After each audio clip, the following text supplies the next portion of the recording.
શ્રીમદ ભગવદ્ ગીતાના 18 અધ્યાયોની સફરમાં આપણે અત્યાર સુધીમાં 7 અધ્યાયોનું શ્રવણ પૂર્ણ કર્યું છે અને આજના આપણા વિડીયોમાં આપણે શ્રીમદ ભગવદ્ ગીતાનો 8મો અધ્યાય કે જેનું નામ છે અક્ષર બ્રહ્મ યોગ તેનું શ્રવણ કરીશું. અર્જુને પૃચ્છા કરી, હે ભગવાન, હે પુરુષોત્તમ, બ્રહ્મ શું છે? આત્મા શું છે? સકામ કર્મ શું છે? આ ભૌતિક જગત શું છે? અને દેવો શું છે? કૃપા કરી આ બધું મને સમજાવો. હે મધુસૂદન, યજ્ઞના સ્વામી કોણ છે અને તેઓ શરીરમાં કેવી રીતે રહે છે? વળી ભક્તિમાં પરોવાયેલા મનુષ્યો અંતકાળે આપને કેવી રીતે જાણી શકે છે? પૂર્ણ પુરુષોત્તમ પરમેશ્વરે કહ્યું, અવિનાશી તથા દિવ્ય જીવને બ્રહ્મ કહે છે અને તેના સનાતન સ્વભાવને અધ્યાત્મ અથવા આત્મા કહે છે.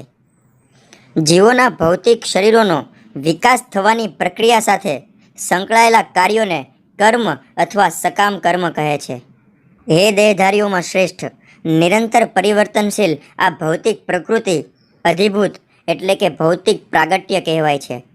સૂર્ય તથા ચંદ્ર જેવા દેવોનો જેમાં સમાવેશ થાય છે તે ભગવાનનું વિરાટ રૂપ અધિદૈવ કહેવાય છે અને પ્રત્યેક દેહધારીના હૃદયમાં પરમાત્મા રૂપે સ્થિત હું પરમેશ્વર અધિયજ્ઞ એટલે કે યજ્ઞનો સ્વામી કહેવાઉં છું. જે મનુષ્ય મૃત્યુ સમયે કેવળ મારું સ્મરણ કરતો શરીર તજે છે તે તરત જ મારી પ્રકૃતિને પામે છે. આમાં લેશ માત્ર સંદેહ નથી. હે કુંતી પુત્ર, શરીરનો ત્યાગ કરતી વખતે મનુષ્ય જે ભાવનું સ્મરણ કરે છે એવા જ ભાવને તે નિશ્ચિતપણે પ્રાપ્ત કરે છે. તેથી હે અર્જુન, તારે સદા કૃષ્ણ રૂપમાં રહેલા મારું ચિંતન કરતા રહેવું અને તે સાથે જ યુદ્ધ કરવાનું તારું નિર્ધારિત કર્તવ્ય પણ કરવું જોઈએ. તારા કાર્યોનું મને સમર્પણ કરીને અને તારા મન તથા બુદ્ધિને મારામાં સ્થિર કરીને તું નિશ્ચિતપણે મને પ્રાપ્ત કરીશ. હે પાર્થ, જે મનુષ્ય પોતાના મનને મારું સ્મરણ કરવામાં સદા મગ્ન રાખીને અવિચળ ભાવથી પૂર્ણ પુરુષોત્તમ પરમેશ્વર રૂપે મારું ધ્યાન કરે છે તે નિશ્ચિતપણે મને પ્રાપ્ત કરે છે.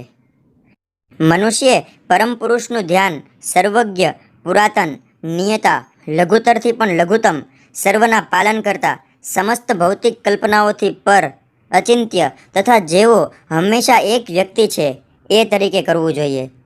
તેઓ સૂર્ય સમાન તેજસ્વી છે, દિવ્ય છે અને આ ભૌતિક પ્રકૃતિથી પર છે. મૃત્યુ સમયે જે મનુષ્ય પોતાના પ્રાણને બે ભમરની વચ્ચે સ્થિર કરીને યોગ બળે અવિચળ મનથી પૂર્ણ ભક્તિ સહ પરમેશ્વરના સ્મરણમાં પોતાને પરોવી દે છે તે નિશ્ચિત રૂપે પૂર્ણ પુરુષોત્તમ પરમેશ્વરને પામે છે.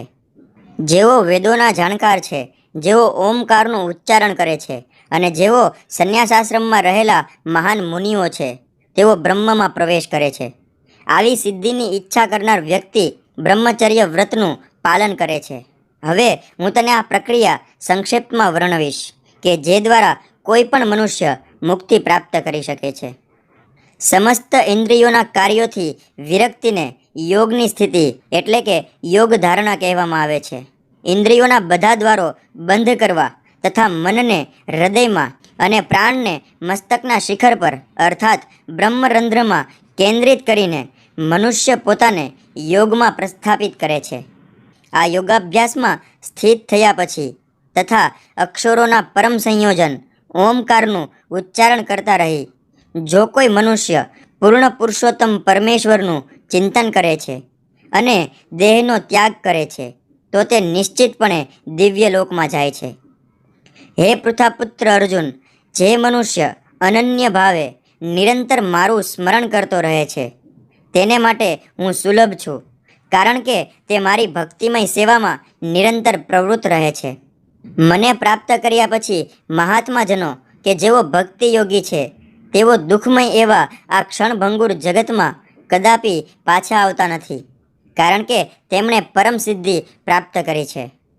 હે અર્જુન, આ ભૌતિક જગતમાં સર્વોચ્ચ લોકથી માંડીને નિમ્નતમ સુધીના બધા જ દુઃખોના સ્થાન છે કે જ્યાં વારંવાર જન્મ તથા મરણ થયા કરે છે. પરંતુ હે કુંતી પુત્ર, જે મનુષ્ય મારા ધામને પામે છે તે કદાપી પુનર્જન્મ પામતો નથી. માનવીય ગણના અનુસાર 1000 યુગ મળીને બ્રહ્માજીનો એક દિવસ થાય છે. વળી તેમની રાત્રિની અવધિ પણ એટલી જ હોય છે. બ્રહ્માના દિવસના આરંભકાળે બધા જીવો અવ્યક્ત દશામાંથી વ્યક્ત થાય છે અને પછી જ્યારે બ્રહ્માની રાત પડે છે ત્યારે તેઓ પુનઃ અવ્યક્ત દશાને પામે છે.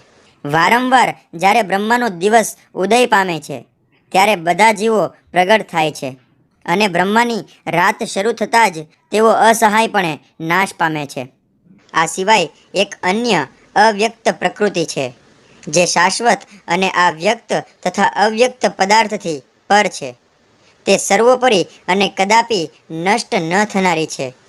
જ્યારે આ જગતમાંનું બધું જ નાશ પામે છે ત્યારે પણ તે ભાગ તેમનો તેમ જ રહે છે, જેને વેદાંતી અપ્રગટ તથા અવિનાશી કહે છે, જે પરમગતિ કહેવાય છે અને જેને પ્રાપ્ત કર્યા પછી કોઈને ત્યાંથી પાછા આવવું પડતું નથી.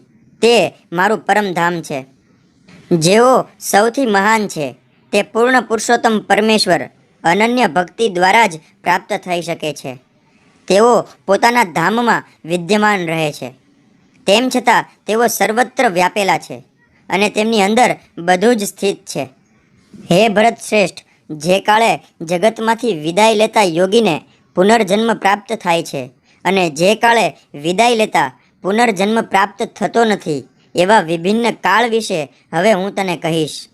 જે મનુષ્યો પરબ્રહ્મના જ્ઞાતા છે તેઓ અગ્નિદેવના પ્રભાવ દરમિયાન પ્રકાશમાં દિવસના શુભ સમયે શુક્લ પક્ષમાં અથવા સૂર્ય ઉત્તરાયણમાં હોય ત્યારે એ 6 મહિના દરમિયાન આ જગતમાંથી દેહત્યાગ કરે છે તેઓ પરબ્રહ્મને પામે છે.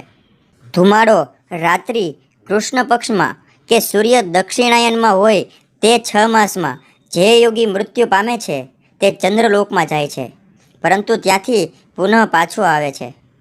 વૈદિક મતાનુસાર આ જગતમાંથી પ્રયાણ કરવાના 2 માર્ગ છે. એક પ્રકાશનો એટલે કે શુક્લ પક્ષ અને બીજો અંધકારનો એટલે કે કૃષ્ણ પક્ષ. જ્યારે મનુષ્ય પ્રકાશમાં પ્રયાણ કરે છે ત્યારે તે પાછો આવતો નથી, પરંતુ જ્યારે મનુષ્ય અંધકારમાં પ્રયાણ કરે છે ત્યારે તે પાછો આવે છે. હે અર્જુન, જોકે ભક્તો આ બંને માર્ગોને જાણે છે છતાં તેઓ મોહગ્રસ્ત થતા નથી, માટે તું સદા ભક્તિમાં સ્થિર રહે. જે મનુષ્ય ભક્તિમય સેવાના માર્ગનો સ્વીકાર કરે છે તે વેદાધ્યયન, તપ, યજ્ઞ, દાન કરવાથી અથવા તાત્વિક કે સકામ કરવાથી પ્રાપ્ત થનારા ફળોથી વંચિત રહેતો નથી. તે કેવળ ભક્તિ કરવાથી જ આ સર્વ ફળો પામે છે અને અંતે સર્વોપરી સનાતન ધામને પામે છે. આ પ્રમાણે શ્રીમદ ભગવદ્ ગીતાનો અક્ષર બ્રહ્મ યોગ નામનો 8મો અધ્યાય અહીંયા સમાપ્ત થાય છે. દર્શક મિત્રો, જો તમને મારો આ વિડીયો પસંદ આવ્યો હોય તો લાઈક, શેર અને કમેન્ટ અવશ્ય કરજો અને મારી આ ચેનલને જરૂરથી સબસ્ક્રાઈબ કરજો. ફરી મળશું આપણે શ્રીમદ ભગવદ્ ગીતાના 9મા અધ્યાય સાથે. ત્યાં સુધી નમસ્તે.